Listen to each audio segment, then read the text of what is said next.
Alrighty, so we have Yong Park versus Tafon and Nchukwi. So Tafon, he's only been pro for 2.5 years, which is quite a short amount of time to be fighting at this level. And he is coming in with a 2-inch height advantage and a 4-inch reach advantage. So Tafon, on the feet, he comes in at southpaw. He's pretty slow, pretty labouring, like he's quite flat-footed. If I could use one word to capture his style, it'd probably just be tank. He just comes forward, he's very compact, and he just looks to do damage pretty much. He's got power in his hands, he carries it for 15 minutes. He's got fluid combinations, he's, got good vision. He's obviously very talented.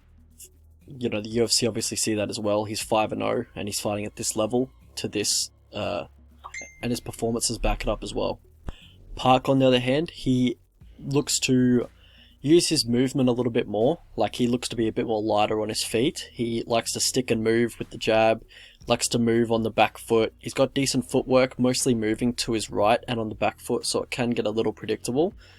But yeah, he comes in with that boxing style. I would say he has the speed advantage and the hand speed advantage in this fight against Tafon, and I think Tafon's going to be giving that advantage up quite often in his UFC career. Alright, so Park, his favourite strikes, probably the counter, the check hook, or the counter uppercut. He likes to catch people as they're coming in. He's a bit of a counter striker. He likes to work the body if the opponent uses a high guard, and that is what Tafon does do. He uses that high guard. He's very fundamentally sound. He's got a nice stiff jab.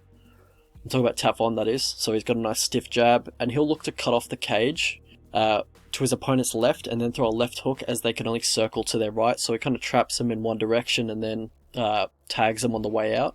He'll also like to finish a combination with a head kick. He looks to do that as he cuts off the cage to their left as well. He finishes with a right high kick. He'll also do it with the other side as well. He'll cut off the cage to their right and finish with a left high kick. And his high kick, that's what I was talking about, the vision. He does have good vision, and that's what allows him to get away with this speed disadvantage that he generally has. For Yong Park, he also has a nice low calf kick, which I think could be good in this fight. It'd probably have to be the inside leg kick because Tafon is a southpaw, but it's generally one of his main weapons in his arsenal. For Yong, his lead hand drops after he pops the jab out, and that could get him in trouble in this fight if Tafon does go for a right hook, but it's generally not one of his go-to punches.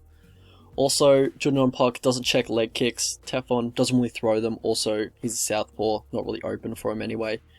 For Tafon and Nchukwi, a few things that he does that I'm not high on is that he doesn't move his head off center line, like pretty much at all, just stays straight up. And that can be dangerous against Yong Park because he comes from that boxing background, and a lot of his punches do come down the pipe, so he's going to want to move that head at some point, unless he wants to keep getting just touched up by the jab of Yong. One thing Park does as well that he will try and mix it up with is looking to clinch often, or look to shoot when he does get pressured heavily, which is what Tafon is probably going to look to do here. He's a bit of a pressure fighter, to say the least. And, Yong Park, he isn't super comfortable with pressure. He will look to shoot. He will look to clinch often, and he doesn't really set up his takedown shots as well when he is getting pressured. And Tafon, in the clinch, he's really active in the clinch. He likes knees to the body. He'll go for a foot sweep in the clinch, try and ground the opponent. He'll also use frame-off elbows in the clinch. He'll look to frame off and then look for the elbows or the knees to the body or the head. And yeah, so, it could be dangerous getting into the clinch with Tafon because he is a very strong guy, very physically strong. Also, he's very active in the clinch as well. For Yong Park, his go-to takedown would be the single in the open, but as I said before, he doesn't set up his takedowns, so the opponent can generally see it from a mile away. Also, he doesn't cut an angle when he shoots. He looks to pretty much just drive through the takedown without cutting an angle, tries to drive you all the way to the other side of the cage, and hopefully the momentum just takes you down. So yeah, I don't think he has the best technique on his driving double, but, it has been effective to this point, but that was against John Phillips, And once he does get you on the mat, he will look to take the back when offered. Like, if you turtle up, he'll look to take the back from there. How these guys win fights, for both these guys, they both have good chins. So, yeah, I'm expecting them both to take some solid shots. Both have shown very solid chins throughout their career. For Tafon, he has good volume and good pacing as well, and he seems to be very big on fight night. I heard the commentators saying he was 225 pounds in the ring for one of his fights, which is crazy because that's 40 pounds over the limit, or over the middleweight limit, which is crazy. But I think, you know, the only person I could think of rehydrating that large in the middleweight division would be Paulo Costa. So he's on that level, which is, you know, he's a big dude in there. For Junyon Park, he has good counters. How these guys lose fights. So for Junyon Park, it's the grappling tendencies that we discussed before, with the deficiencies in his wrestling, the technique and all that kind of stuff.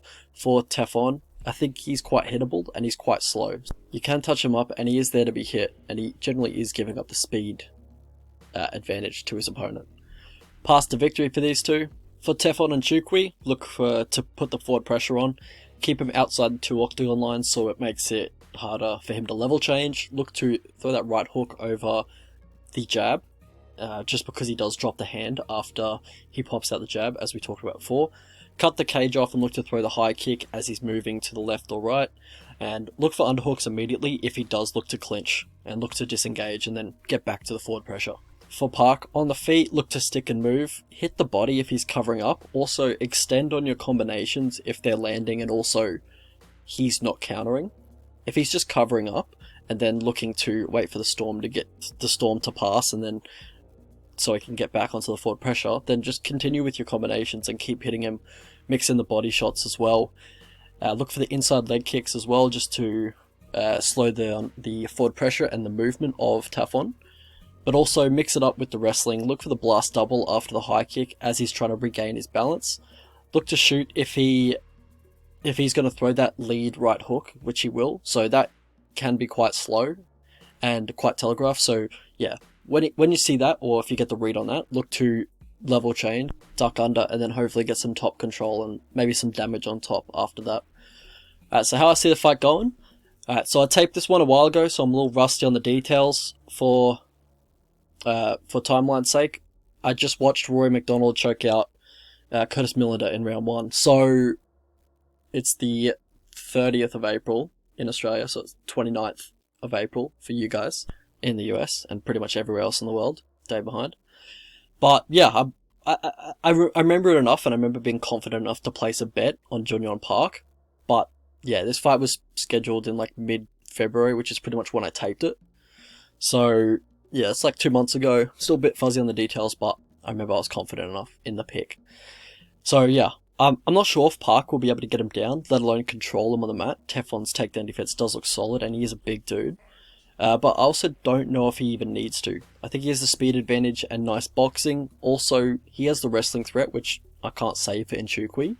I think the Phillips fight with Junyon Park might have given people a false sense of reality of Park's grappling game. Like, Phillips was probably the worst grappler in the UFC, so I don't think he's this wrestling beast, but on the feet, I do believe this fight is close. I think Tafon will be having success early, and then Park kind of warms up into the stand-up, starts letting his hands go a little bit, popping the jab out. Also, there's just too many unknowns with Tafon, such as how is he off his back if he does get taken down, and stuff like that. Like, we've only seen 5 fights of this dude. And this is the best striker he's ever faced. Like, how is his slow, tank-like style going to perform against the stick and move, the movement of Junyon Park? I think Junyon Park might style on him on the feet. There's a potential, but I do think it would be quite close. But I do think Junyon Park will be getting the better of the exchanges, and he'll just be touching him up at distance, I think, with the jab. So as you can probably tell, I am picking Junyon Park to win. I think he gets it done by decision. I think Tafon is tough. He's going to be hard to put out of there. And yeah, so I think he gets it done around 55 to 50% of the time. I think it is quite a competitive close fight, but I think he'll just be getting better of the exchanges. He's going to be just quicker and just a lot more slicker. Alright, so bets I'm looking at, obviously the Park money line. I think he should be the favourite. And also, when the distance lines come out, if that's plus money, I don't expect it to be plus money, but if it's plus money, I'll probably hit that as well.